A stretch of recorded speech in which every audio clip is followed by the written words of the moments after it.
우리 이 시간에 오신 여러분들 위해 하나님의 큰 은혜가 넘치기를 주님의 이름으로 축원합니다. 암살이라고 하는 영화가 있었어요. 여러분들이 보았으리라 생각이 되어지는데, 임시정부가 상하이에 있었습니다.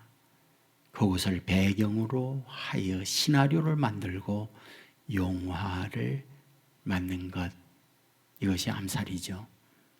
여기에 등장하는 인물들이 세 부류로 나눌 수가 있어요. 먼저는 친일파, 일본에 가담하여 호의호식하며 일본 정부의 혜택을 잊고 살아가는 친일파 부류가 있어요. 또 다른 부류는 이 친일파와 대척점을 이루고 있는 독립운동을 위해서 살아가고 있는 저항 세력입니다. 일본의 앞잡이에 여러 가지 고통을 겪으면서 생명의 위험도 받고 감옥에도 갇히고 고난도 만나며 살아가는 사람들, 이것이 독립투사들의 삶이었습니다. 세 번째 삶은 평범하게 사는 사람들이죠. 일본 정부가 시키는 대로 순응하면서 살아가고 있는 인물들입니다. 영화 말미에 왔을 때에 독립운동을 하던 윤옥윤이라는 사람이 배신자 가운데 염석진을 만나게 되죠. 염석진은 함께 독립운동을 했던 그런 사람이었습니다. 그러나 그는 배신을 해요. 그리고는 변절을 합니다. 그리고 나서는 일본 앞잡이로 살아가는 그런 거였습니다. 독립운동의 여러 가지 어려움과 고통을 겪었던 안옥윤이 염석진에게 물어봤어요. 왜 변절했냐? 그러자 변절자 염석진은 이렇게 말합니다. 몰랐으니까. 해방될 줄 몰랐으니까. 이럴 줄 알았으면 변절하지 않았지 라고 말을 하죠.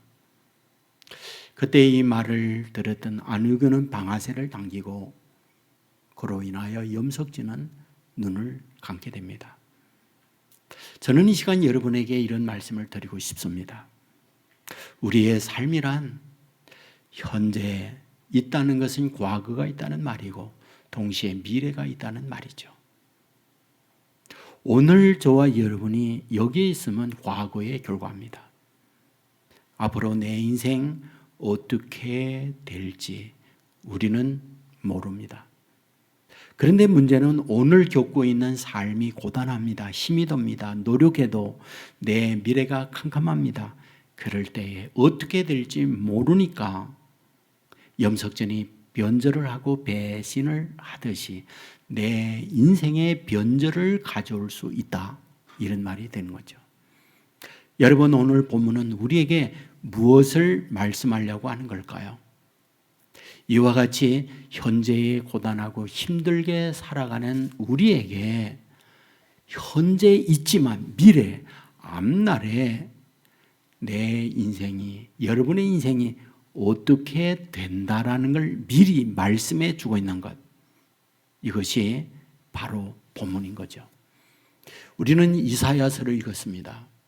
이사야는 언제 활동을 했던 선지자일까요? 이사야 1장 1절 말씀은 이렇게 기록합니다. 유다 왕 우시야와 요담과 아스와 히스기 시대에 아모스의 아들 이사야가 유다와 예루살렘에 관한 본 계시다, 이렇게 기록합니다. 그러니까 히스기야 왕까지 우시야로부터 4명의 왕이 통치할 때 이사야는 선지자로서 활동했다라고 기록하죠. 그러면 그 기간이 얼마나 될까요? 무려 60여 년의 시간입니다. 그동안에 하나님으로부터 받은 하나님의 계시를 유다와 예루살렘 사람들에게 전파하고 있는 내용, 이것이 이사야입니다. 그렇다면 당시 유다가 살고 있는 그때의 주변 환경, 주변 국제 정세는 어땠을까요? 우리가 이사야 7장 1절 말씀에 보면 이렇게 기록합니다. 우시아의 손자요 요담의 아들인 유다의 왕 아하스 때의 아람의 르신과 르말리아의 아들 이스라엘의 베가 왕이 올라와서 예루살렘을 쳤다라고 기록해요. 무슨 말이죠? 북쪽에 이스라엘 왕 베가가 있어요. 그 옆에 아람의 르신이 있어요. 두 나라가 연합하여 남쪽에 유다, 예루살렘을 침공하고 있다. 이렇게 기록하는 거죠. 그러니까 국제 정세가 유다로 하여금 우호적 좋은 환경이 아니었다. 늘 강대국에, 늘 침략에 노출되어 있는 것이 유다의 상황이었다. 이렇게 기록하고 있는 거죠. 이런 상황이 있을 때 유다의 사람들, 백성들의 내부적 환경은 어땠을까요? 이사야 1장 2절 이하에 이렇게 기록해요. 하늘이여 들으라, 땅이여 귀를 기울이라. 여호와께서 말씀하시기를 내가 자식을 양육하였거늘 그들이 나를 거역하였도다. 소는 임자를 알고 나귀는 그 주인의 구유를 알건만은 이스라엘은 알지 못하고 나의 백성은 깨닫지 못하였도다. 슬프다 범죄한 나라요, 허물진 백성이요, 행악의 종자요, 행위가 부패한 백성이로다. 그들이 여호와를 버리며 이스라엘의 거룩하신 이를 만홀히 여겨 멀리하고 물러갔도다. 발바닥에서 머리까지 성한 곳이 없이 상한 것과 터진 것과 새로 맞은 흔적뿐이거늘 그것을 짜며 싸매어 기름으로 부드럽게 함을 받지 못하였도다. 만신창이 된 그들의 내면, 만신창이 된 외적 상황을 이렇게 표현하고 있는 거죠. 그것으로 그친가요? 1장 11절 이하에 보면 여호와의 말씀하시되 너희의 무수한 재물이 내게 무엇이 유익하뇨? 나는 순양의 번제와 살진 짐승의 기름에 배불렀고 나는 수송아지나 어린 양이나 순염소의 피를 기뻐하지 아니하노라. 너희가 내 앞에 보이로 오니 이것을 누가 너에게 요구하였느냐? 내 마당만 밟을 뿐이라. 헛된 재물을 다시 가져오지 말라. 분향은 내가 가증히 여기는 바다 라고 말씀합니다. 유다인들이 하나님 앞에 제사합니다. 예배합니다. 그러나 하나님이 단호히 말합니다. 마음 없는 예배 싫다. 형식적인 모양만 있는 예배 받지 않는다. 더 이상 나에게 와서 주여 주여 헛된 소리 하지 말거라 라고 말씀을 하고 있는 거죠. 여러분, 이런 그들을 향하여 하나님께서 주시고자 하는 하나님의 경고가 무엇입니까? 우리는 5장 13절에 보면 내 백성이 무지로 말미암아 사로잡혀 갈 거다 말합니다. 너희들 사로잡혀 간다. 28장 22절에 보면 온 땅을 멸망시키기로 작정했다. 내가 너희를 멸망시키기로 작정했다.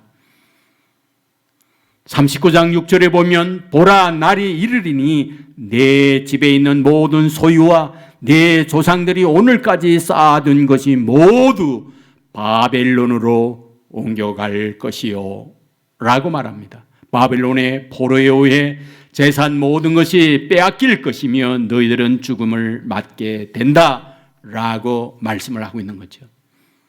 늘상 말합니다. 오늘 저와 여러분이 여기 있으면 어제의 결과물입니다. 내일 미래의 저와 여러분은 누구일까요? 오늘의 원인이 되어 미래의 저와 여러분의 삶은 결정됩니다. 지금 하나님께서 유다인들에게 미래에 사로잡혀 간다, 너희들 망한다, 갖고 있는 모든 것이 빼앗긴다 라고 말씀하고 있을 때에 무엇이요? 너의 지금까지 살아온 삶의 결과물이 내일에 이런 결과를 낳는다고 말씀을 하고 있는 거죠. 여러분, 이런 비극적 하나님의 선언 가운데에 오늘 본문이 무엇일까요? 그건 희망이죠. 먼저 희망의 말씀이 무엇입니까? 18절에 보면 너희는 이전 일을 기억하지 말며 옛날 일을 생각하지 말라. 그렇다면 여기에 이전 일, 옛날 일 기억하지 말고 생각하지 말라고 할 때 그것이 무엇일까? 이전 일이란 무엇일까? 옛날 일이란 무엇일까? 그것을 16절 이하에서 말하고 있죠. 나 여호와가 이같이 말하노라. 바다 가운데의 길을 큰 물 가운데에 지름길을 내고 병거와 말과 군대의 용사를 이끌어내어 그들을 일시에 엎드러져 일어나지 못하고 소멸하기를 꺼져가는 등불 같게 하였느니라. 무슨 말일까요? 이전 일이란 홍해 사건을 말하고 있어요. 이스라엘 백성이 출애굽합니다. 홍해가 막힙니다. 하나님이 홍해를 길을 내어 백성을 건너가게 합니다. 그리고 뒤에 추격하는 애굽의 병사, 애굽의 병거가 홍해 바다 가운데에 이르렀을 때에 물은 합쳐집니다. 그리하여 그들을 멸망시킵니다. 이것을 오늘 본문에서는 옛일이다, 이전일이라고 말하고 있어요. 그렇다면 유다인들에게 너의 조상들이 지난날 홍해에서 받았던 그런 기적들, 옛일이다, 기억하지 말라, 생각하지 말라고 할 때 의도가 무엇입니까? 하나님은 지난날의 하나님만이 아니라 현재의 하나님이요 미래에도 홍해를 가르듯 이런 능력의 역사가 있은즉 지난날의 하나님으로만 생각하는 이것을 기억하지 마라. 이것을 생각하지 마라. 너희를 향하여 미래에 지난날에 역사하였던 하나님의 역사 동일하게 임한다는 사실 기억하거라. 이것이 여기에서 주고 있는 말씀인 거죠. 이것은 단순하게 이 부분만 말씀하고 있지 않아요. 본문 14절은 이렇게 말합니다. 너희의 구속자여 이스라엘의 거룩한 이 여호와가 말하노라. 너희를 위하여 내가 바빌론 사람을 보내어 모든 갈대아 사람에게 자기들이 연락하던 배를 타고 도망하여 내려가게 하리라 라고 말씀을 하고 있어요. 이 말씀이 무엇일까요? 너희가 바빌론에 포로된다 하지만 그 포로는 영원하지 않다. 반드시 배를 보내어 그곳에서 너희들을 탈출하도록 돕겠다라는 말씀을 하고 있어요. 그렇다면 이 의미가 무엇입니까? 이 과정, 이것은 눈물과 비참한 고통의 시간들이 있던 거예요. 바벨론에 의하여 나라가 망하게 되었을 때 젊은이들은 저항을 하면서 수많은 피를 흘리고 수많은 생명을 잃었습니다. 죽지 아니하고 살아간 젊은 여인들은 그들의 성노래개가 됩니다. 그들이 가지고 있던 모든 재산이 다 강탈이 되어집니다. 그들은 포성에 묶여 포로로 끌려갑니다. 이것이 그들의 삶에 나타난 일들이에요. 그런데 여기서 말하고 있는 것은 이전 일은 기억하지 말라, 옛날 일은 생각하지 말라, 그런 것까지 너희들을 묻고 현재를 살면서 고통과 괴로움 가운데 살지 말거라라는 말씀이라는 거예요. 그렇다면 도대체 어떻게 하려고요? 하나님께서 이룬 우리를 향하여 갖고 있는 하나님의 생각이 무엇입니까? 그것이 19절인 거죠. 보라, 내가 새 일을 행하리니 이제 나타낼 것이라. 너희가 그것을 알지 못하겠느냐? 반드시 광야의 길을 사막에 강을 내리라. 20절 말씀에 보면 광야의 물을 사망의 강을 내어 내 백성 내 택한 자에게 마시게 할 것이라. 지금 너희가 인생이 사막이냐? 너희의 인생이 광야냐? 그러나 현재 광야에 있다는 그것으로 인하여 좌절 절망하지 마라. 내가 반드시 길을 낼 것이고 샘을 솟게 할 것이고 강물이 흘러 그곳에 물을 마시게 하리라. 싹이 나고 숲을 이루고 꽃을 피워 열매 맺게 하는 이 은혜를 너에게 주리라. 이 부분을 말씀하고 있는 거죠. 자, 그렇다고 한다면 우리는 여기서 매우 중요한 사실을 발견해요. 이 말씀을 주면서 하나님께서 하나님의 자녀들에게 갖고 있는 하나님의 마음이에요. 그러면 이 말씀을 주면서 하나님의 자녀들에게 갖고 있는 하나님의 마음이란 무엇입니까? 사랑하는 자들아, 인생은 통전적으로 볼 줄 알아야 한다라는 말씀이에요. 인생은 통전적으로 볼 줄 알아야 한다는 말씀이에요. 인생은 통전적으로 볼 줄 아는 사람이 되어야 한다, 이 말이에요. 지금 이사야는 언제 부름을 받나요? 우시아가 죽던 해에 부름을 받습니다. 언제 그가 세상을 떠나나요? 므낫세에 의하여 순교당했다고 말을 하고 있어요. 그러면 60여 년 동안 이사야가 살면서 그 당시의 시대상을 봅니다. 그것만 보지 않아요. 미래를 보고 있습니다. 미래를 보고 있으며 미래의 예언을 백성들에게 하고 있습니다. 그동안에 이사야가 겪은 여러 가지 삶의 부침들이 있어요. 그는 우시아와 사촌간입니다. 우시아가 왕입니다. 사촌의 덕분으로 왕궁에서 궁중 목사와 서기 일을 담당하고 있습니다. 여러 가지 권력의 혜택 아래서 잘 나가는 인생이 이사야였습니다. 그러나 우시아가 죽으면서 모든 권력이 끊어져 버렸어요. 내 인생 어떻게 살 것인가? 두려워하는 마음으로 성전에 갔을 때 하늘이 열립니다. 하늘 보호자에 앉으신 하나님을 봅니다. 그리고 하나님의 음성이 들려옵니다. 이 시대에 내가 누구를 보낼고? 그럴 때 그는 고백합니다. 나를 보내소서, 내가 여기 있나이다. 그러므로 그는 하나님의 부름을 받습니다. 여러분, 선지자로 사역을 할 때 사역 과정이 어떻습니까? 여러 가지 권력자에 의한 박해와 어려움을 겪어야, 그러나 그런 고백하는 거죠. 내 살고 있는 이 삶이 이것으로 종결되는 게 아니다. 하나님께서 하나님의 백성된 나를 위하여 놀라운 계획을 갖고 있다고 고백하면서 이러한 하나님의 나를 향한 생각과 같이 너희를 향한 생각도 동일하다고 말씀하려고 하는 거죠.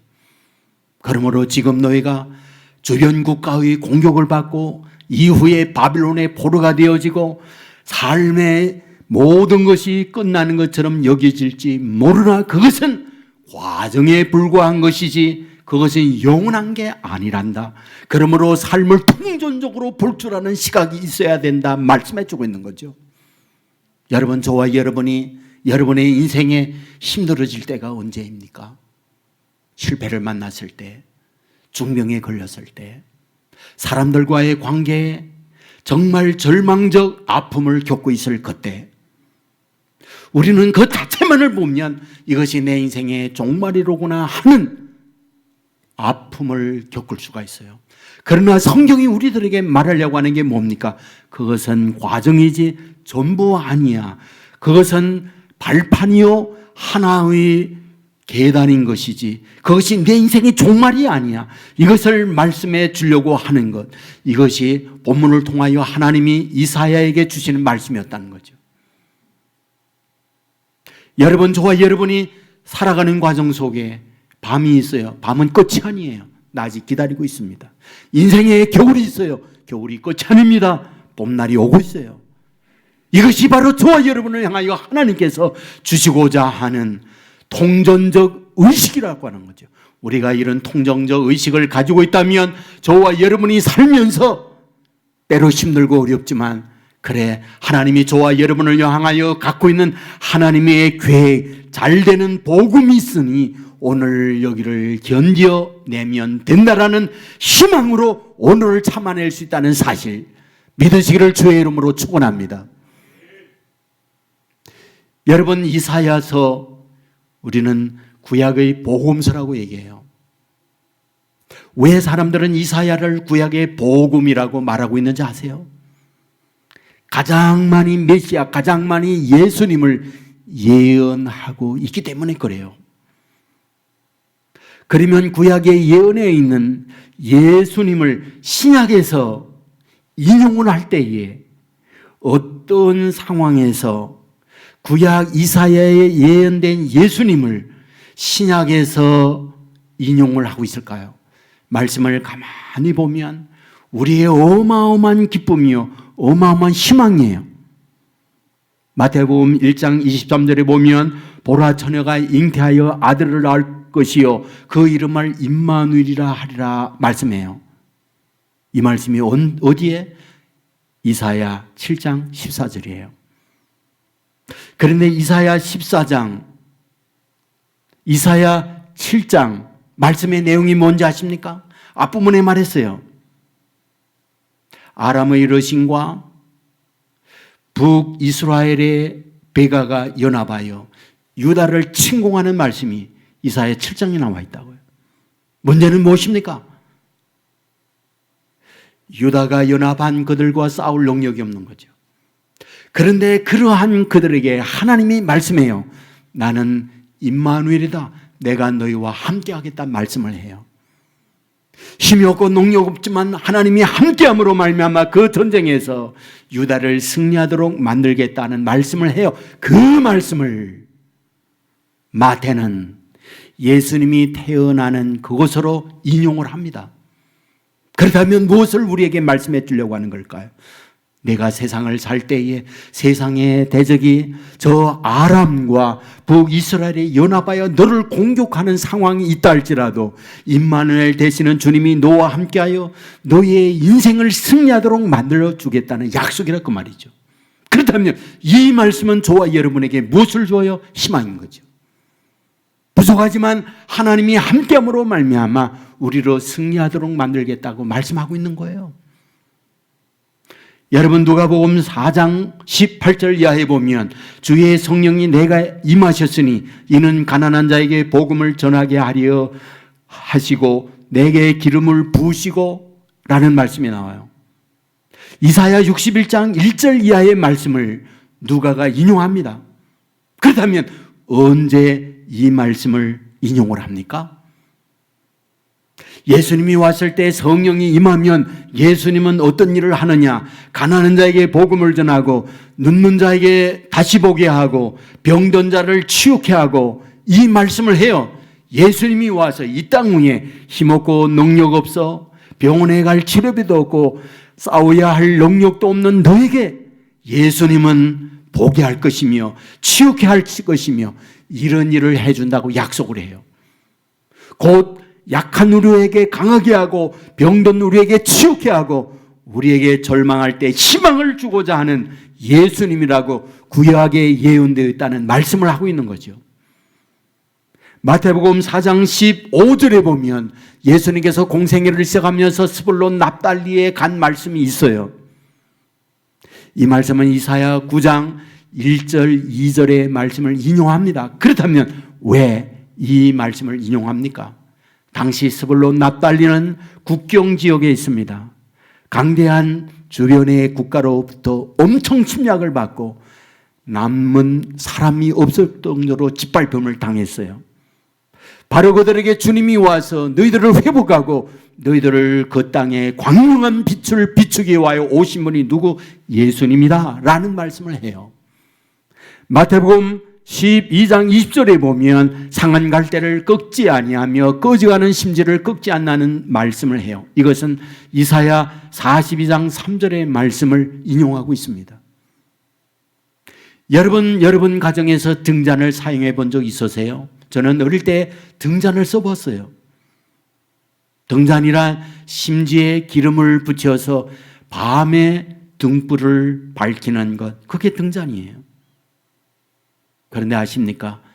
기름이 다 떨어졌을 때 심지가 타는 그 연기가 얼마나 고약한가? 여러분, 그것은 우리로 하여금 폐에 들어가면 완전히 폐를 멈추게 할 정도로 고약해. 빨리 꺼야 됩니다. 끄지 아니하면 그 끓는 냄새와 함께 정상적 활동을 할 수 없을 정도로 악취가 진동하는 오염된 연기가 그곳에서 나요. 빨리 꺼야 해요. 무슨 말이에요? 쓸모없는 존재. 무슨 말이에요? 있어서는 안 될 악질적 존재라는 거죠.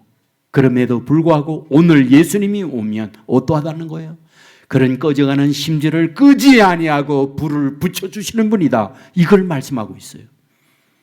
상한 갈대를 꺾지 아니한다.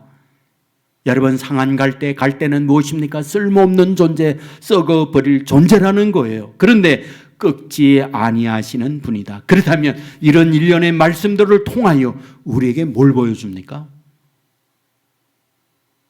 이사야에 예언된 예수님, 이사야에 예언된 메시아, 그분은 우리를 위하여 복음, 기쁨을 주시는 분이라는 걸 말씀하고 있는 거예요. 어떤 상황이요? 병든 상황이에요. 어떤 상황이요? 꺼져가는 심지와 같은 상황이에요. 어떤 상황이에요? 갈대가 꺾여진 상황이에요. 어떤 상황이에요? 주변에 강대한 이들에게 침략을 받고 고통과 희망이 없는 상황에 있는 우리에게 뭘 말씀해요? 메시아가 너희를 위하여 기다리고 있다. 희망을 말씀하고 있는 거죠. 그러므로 오늘 저와 여러분의 삶의 현실에 고단합니다. 그러나 그 자체만을 보지 말고 통전적으로 너희를 향하여 주님께서 갖고 있는 주님의 계획을 볼 줄 아는 사람이 되거라. 그 사실을 바라보게 될 때 오늘 현실을 살면서 희망을 갖고 견뎌낼 수 있는 사람이 될 수 있다. 이 사실을 믿으시기를 주의 이름으로 축원합니다. 여러분, 저와 여러분이 살면서요, 미래의 확신을 갖고 산다는 것은 어마어마한 축복이에요. 이스라엘의 임상 심리학자 가운데에 브리즈니츠라고 하는 분이 계세요.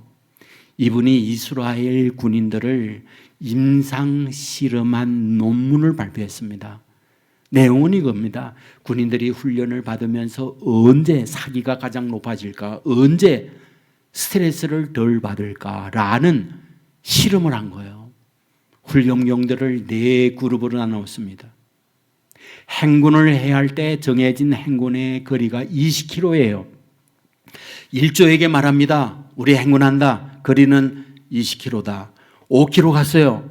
말하죠. 앞으로 15km 남았다. 5km 더 갔어요. 앞으로 10km 남았다. 병사들에게 말해줍니다. 2번째 조입니다. 그들에게 우리 장거리 행군한다. 행군 거리는 모른다. 무조건 가야 한다.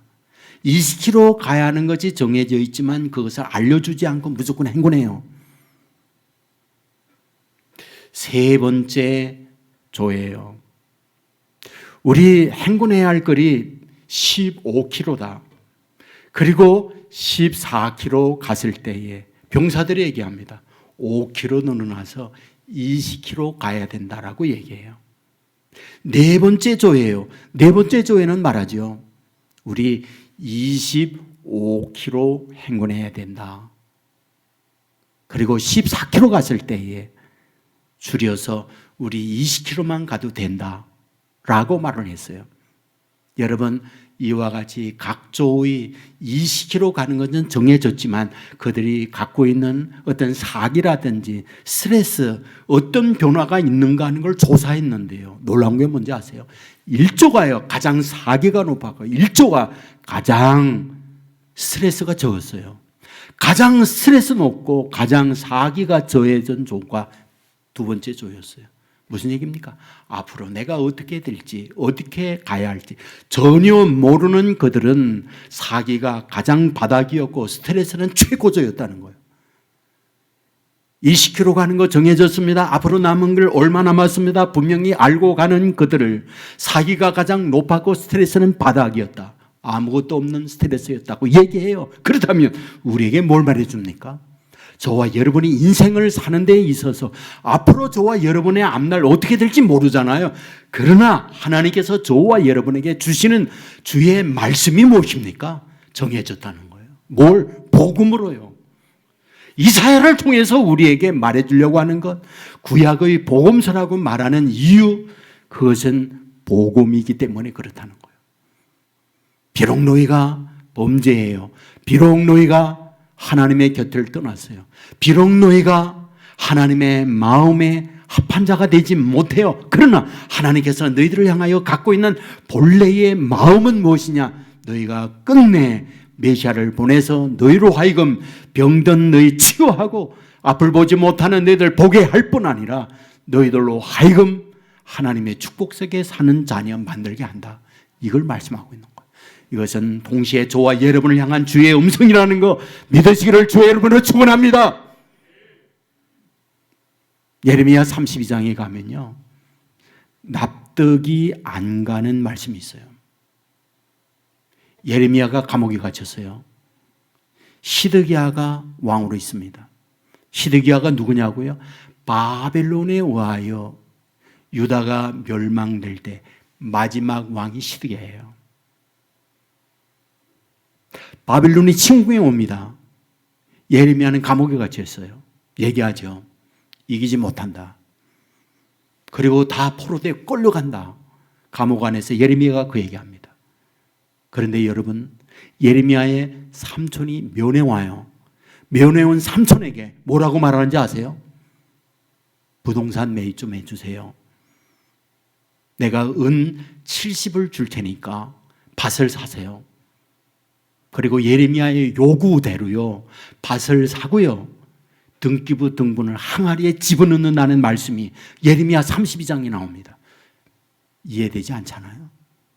전쟁 나면 현금과 금으로 바꿔야지 집이 무슨 소용이 있습니까? 땅이 무슨 소용이 있습니까? 여러분에게 언젠가 말했지만 제가 한 곳에 신방을 갔더니 그 집사님 보자기에 이만한 걸 저에게 줘요. 목사님, 이것이 저의 땅 문서입니다. 통일되면 땅 문서 이걸 찾아서 교회 짓고 주의 사업에 써주세요 하고 보따리를 줬어요. 이분이 황해도 황조의 지주예요. 엄청난 땅을 갖고 있는 부자입니다. 공산화가 되면서 이남으로 내려올 때 땅 문서 보따리 지고 내려왔어요. 얘기했습니다. 가장 가까운 친척이 누군가요? 육촌이 있어요. 그 육촌에게 주세요. 여러분, 전쟁에 모든 것이 피해가 되고 모든 것을 잃어갈 때 땅 문서 무슨 소용이 있습니까? 그런데 이 예레미야, 이거 어찌 된 일입니까? 바빌론에 의하여 나라 망한다고 하면서 부동산 매입해요. 그리고 등기부 등본 항아리에 집어넣고 보관하라고 말합니다. 도대체 정신이 있는 하나님의 사람입니까? 그는 아는 거예요. 뭘요? 하나님께서 비록 어려움을 겪지만 반드시 회복된다는 걸 아는 거예요. 여러분, 예레미야가 반복해서 말씀하고 있는 게 뭔지 아세요? 예레미야 29장 11절에 보면 여호와의 말씀이니라 너희를 향한 나의 생각을 내가 아나니 평안이요 재앙이 아니니라. 너의 미래와 희망을 주는 것이라.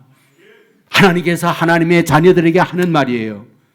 나라 망합니다. 그 망하는 앞에 두고 너희를 향한 내 생각한다. 재앙이 아니다. 너희의 미래에 희망 주려는 것, 이것이 내 마음이라고 얘기해요. 에가서 3장 32절에 보면 그가 비록 근심하게 하시나 긍휼히 여기실 것이요 주께서 인생으로 고생하게 하시나 근심하게 하시면 본심이 아니시로다. 저와 여러분들로 하여금 고생하고 저와 여러분들로 하여금 근심하게 하는 것, 하나님의 본심이 아니라는 거예요. 하나님께서 저와 여러분을 갖고 있는 하나님의 본심이 뭡니까? 복음이에요. 복음. 기쁜 소식이에요. 잘 되는 거예요. 그러므로 하나님의 백성들에게 원하는 거 있죠. 통전적 의식을 가지라고요. 실패가 영원하지 않다고요. 질병이 영원하지 않다고요. 아픔과 고통의 환경이 영원하지 않다고요. 과정에 불과한 것이라고요. 겨울이 지나고 봄이 오는 것처럼, 밤이 지나고 낮이 오는 것처럼 저와 여러분의 인생도 어려움과 고통 영원하지 않다. 반드시 지나간다. 인생을 통전적으로 보라. 너희들을 향한 내 생각은 희망이다. 너희를 향한 내 생각은 재앙이 아니라 축복이라고 말씀하고 있는 거죠. 이 사실 믿으시기를 주의 이름으로 축원합니다. 황영택이라고 하는 분이 계세요. 제가 이번에 간증을 들었어요. 26살 때 건설 현장에 일을 하다가 사고로 인해서 하반신 만시가 됐어요. 하반신 마비예요. 쓸 수가 없습니다. 휠체어를 타고 인생을 살아갑니다. 그런 건강하게 살던 그가 이러한 끔찍한 사고를 만나게 되었을 때 자신의 그 비참한 현실을 잊기 위하여 이 사실을 생각할 때마다 내가 이런 장애로 어떻게 살아갈 수 있을까? 자살을 수없이 생각해요. 그런데 사랑하는 연인이 있었어요. 그는 독실한 크리스찬이었습니다.